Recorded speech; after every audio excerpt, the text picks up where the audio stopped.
Ahmad Sobari merupakan seorang budayawan dan juga seorang dosen, dan dia ahli di bidangnya. Namun demikian, dia sudah tua, namun demikian tidak bijak, dikarenakan dia selalu menghina, merendahkan Gibran, apalagi Gibran adalah seorang wakil presiden sekarang ini. Dan pada kenyataannya, Gibran sekarang bisa memimpin rapat di kementerian. Jadi wapres emang dia langsung jadi cerdas.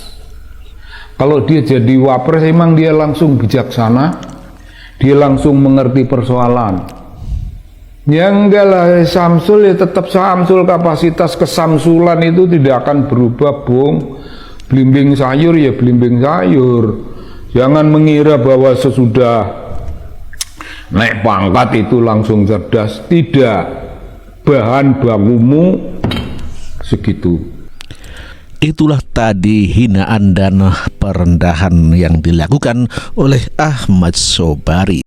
Namun demikian, hinaan Sobari yang mengatakan Gibran tidak bakal pinter setelah menjadi wapres terbantahkan sudah. Gibran memimpin rapat dengan beberapa menteri. Dari rumah sakit yang saya sekarang, kita pindah dulu biar bisa langsung.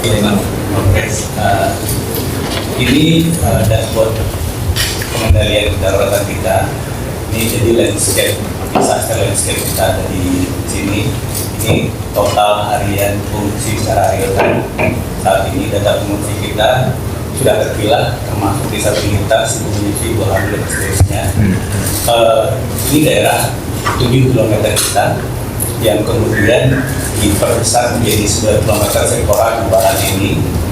Ini adalah daerah yang paling terdampak. Ini kalau kita tarik saat ini kondisinya seperti Wapres putih, semua sudah tertutup abu vulkanik, dan ini memang karakteristik gunungnya agak berbeda ya. Kalau kita lihat lubang-lubang seperti ini, itu seperti Wapres. Ini terakhir letusan ini juga terdampak. Ini kita mau pindah ke zona pos baru di Kanada. Saat ini ada 1, 2, 3, 4 pos pengungsian yang sudah established dan sudah sarpras perangkat penduduk sudah established di sana, sudah berjalan.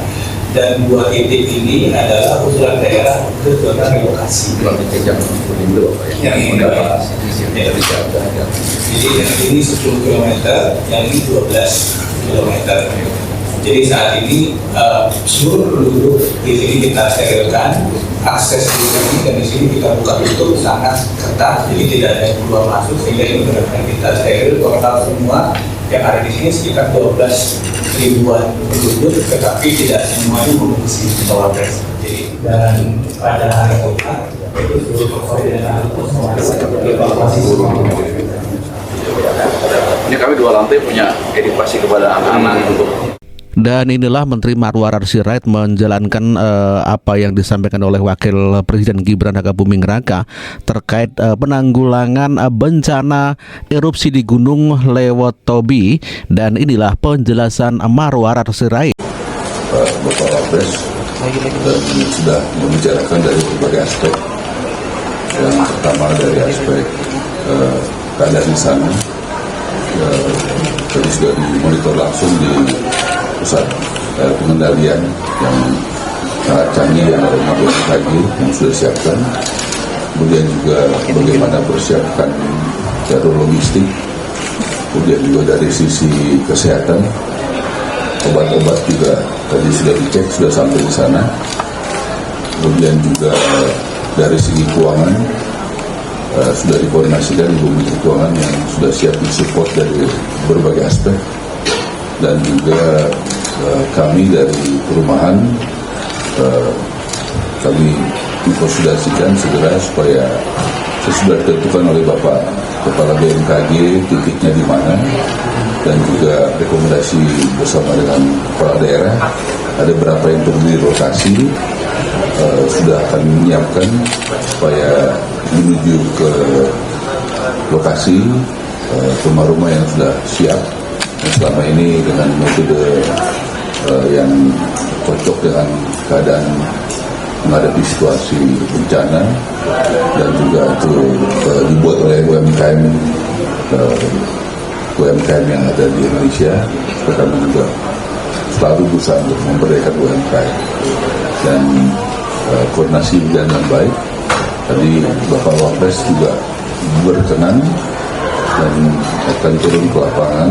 Beliau dari Makassar, Toraja, direncanakan akan dalam 2 hari ke depan akan ada di lokasi, 2 atau 3 hari ke depan ada di lokasi.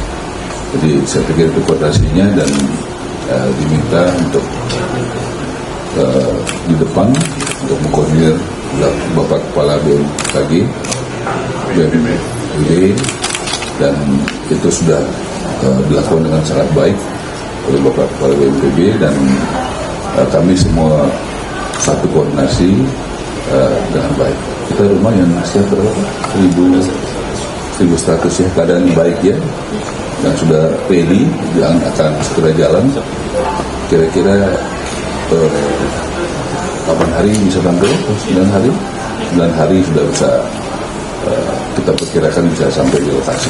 Nah, tentu ada tahapan verifikasi oleh Pak Nusron dari ATR, karena tangannya mesti clear and clean begitu, dan dari aspek lain dari tempat bekerja, karena kebanyakan petani ya, dan juga petani ya Pak ya, jadi kita juga pertimbangan titiknya harus juga jangan terlalu jauh dari tempat bekerja, tapi juga yang aman. Jadi variabel-variabel itu tidak jauh dari antara rumah dan tempat pertanian bekerja, juga dari titik lokasi yang aman, itu menjadi pertimbangan kami. Silakan untuk gambaran Pak. Terima kasih Bapak Menteri Perumahan Rakyat. Rekan-rekan media sekalian, tadi sudah dijelaskan oleh Bapak Menteri terkait tahap rehabilitasi rekonstruksi ya. Jadi saya akan menyampaikan masalah tanggap darurat. Ini hari ke-8. Tanggap daruratnya direncanakan oleh pejabat Bupati Flores Timur adalah 58 hari, sehingga kita masih punya waktu 50 hari. Tapi tentu saja kita tidak menunggu sampai tanggap darurat selesai baru masuk tahap rehabilitasi rekonstruksi. Kasihan masyarakat. Tadi Bapak Menteri sudah menjelaskan langkah-langkah yang akan dilakukan. Nah, di tanggap darurat hari ke-8 ini gunungnya masih erupsi. Meskipun yang terbesar adalah yang terakhir hari Sabtu tanggal 10 November 2024 itu sampai ketinggian 5 km. Kemudian ada erupsi-erupsi kecil tapi tidak setinggi di hari Sabtu. Per hari ini sejak letusan awal hari Sabtu tanggal 3 November 2024 itu sudah terjadi 54 kali letusan ya. Nah, kemudian untuk pengungsian tercatat sampai hari ini ada 11.553 orang ya. Sekarang ada di 8 titik pengungsian terpusat. Ada 6 titik di Kabupaten Flores Timur, ada 2 titik di Kabupaten Sika.